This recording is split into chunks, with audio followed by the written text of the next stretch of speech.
Agustus lah terbentuknya negara. Presiden wapres dipilih, konstitusi ditetapkan, gubernur ada 8 ditetapkan. Itu tanggal 18, tanggal 17 kita belum punya negara. Baru proklamasi kebangsaan. Bangsa kita merdeka. Jadi maksud saya momentum, ya kan? 2025 ini, bagaimana ini? Saya walaupun sudah nggak punya jabatan, saya rajin warawiri. Saya datang ke partai ini, meyakinkan perlunya agenda perubahan transformasi konstitusi gelombang kedua. Saya nggak usah sebut satu persatu, tapi kesimpulan saya, semua partai politik pimpinannya sekarang terbuka.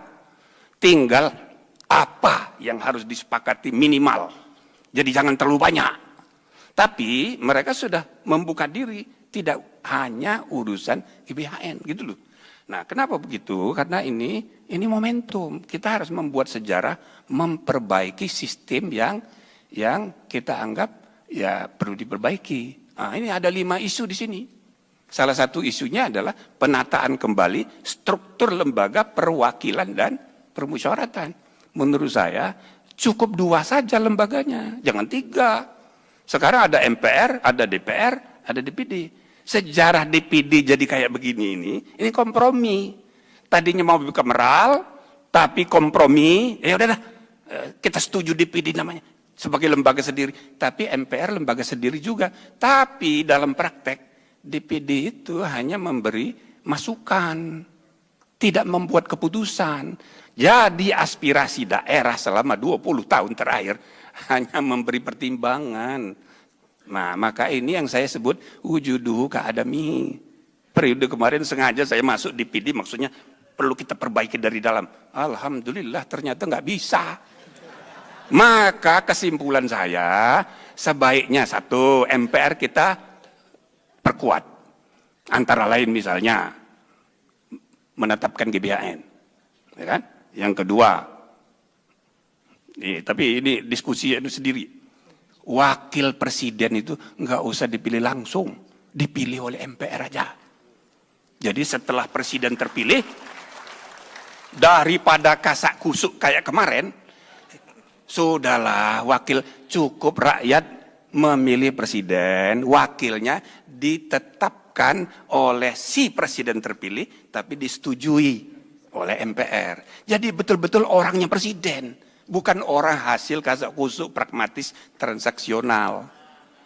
Terus yang ketiga, itu MPR harus memastikan kewenangannya, paling tidak usah ada perubahan, tapi di dalam risalah harus ditegaskan, MPR harus melantik presiden dan wakil presiden.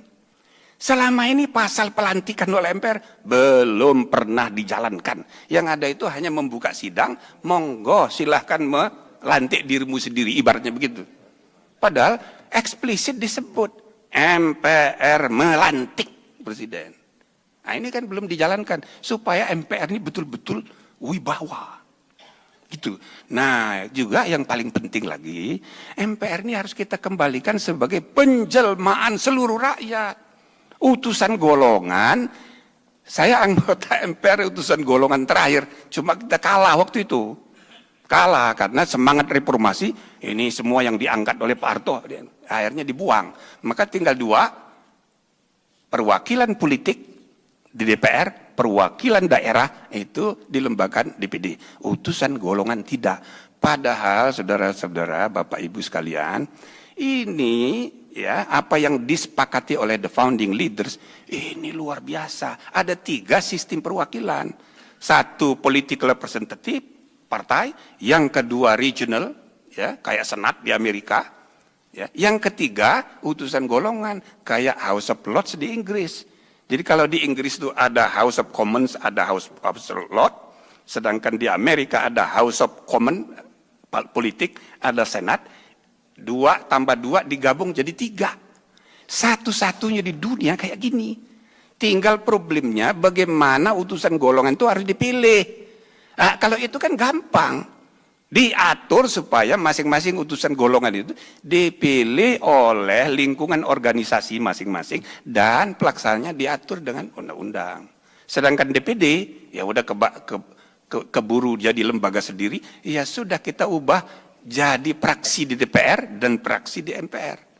Nah, ini salah satu isu yang menurut saya perlu didiskusikan ya dalam rangka perubahan kelima. Nah, ada 4 yang lain sama pentingnya, tapi supaya jangan kepanjangan, itu aja untuk manas-manasi.